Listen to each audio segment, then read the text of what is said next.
Thank you, Mr. Prime Minister. And first of all, let me say on behalf of the President of the United States, President Trump, I want to thank you for your friendship and for the friendship that Israel has shown towards the United States and so many issues we work on together that extend beyond the causes of war and peace, but advances in technology, advances in economics, and those remain strong and enduring and unwavering, and not enough attention gets paid to those links, the economic links, the cultural links.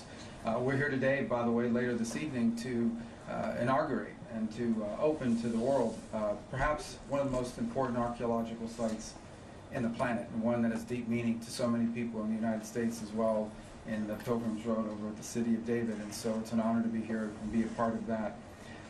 As far as the President's been clear on the ongoing issues in Gaza, and that is that every single hostage, both living and deceased, needs to be home immediately.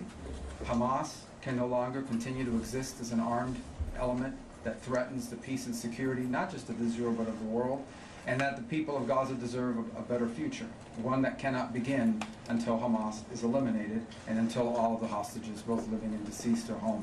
And he remains committed firmly to that objective. And that's what we seek to talk about today, have talked about today, and will continue to talk about, and that is the road forward on how to achieve those things. Those objectives remain. Those objectives remain in place. Beyond that, obviously, we cooperated and were involved together just a few weeks ago on the issue of Iran and Iran's desire to possess not just nuclear weapons, but short and mid-range missiles with the capability of threatening our presence here in this hemisphere, in this region, and of course the safety and security of the Jewish state. But I would venture to say a threat that actually extends well beyond that, to the kingdoms of the Gulf, and eventually even into Europe.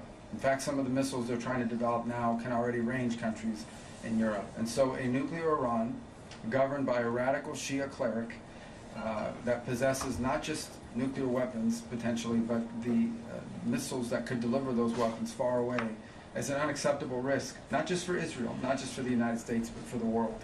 And that is that's why the President continues with our campaign of maximum pressure. There will continue to be maximum economic pressure on Iran until they change course.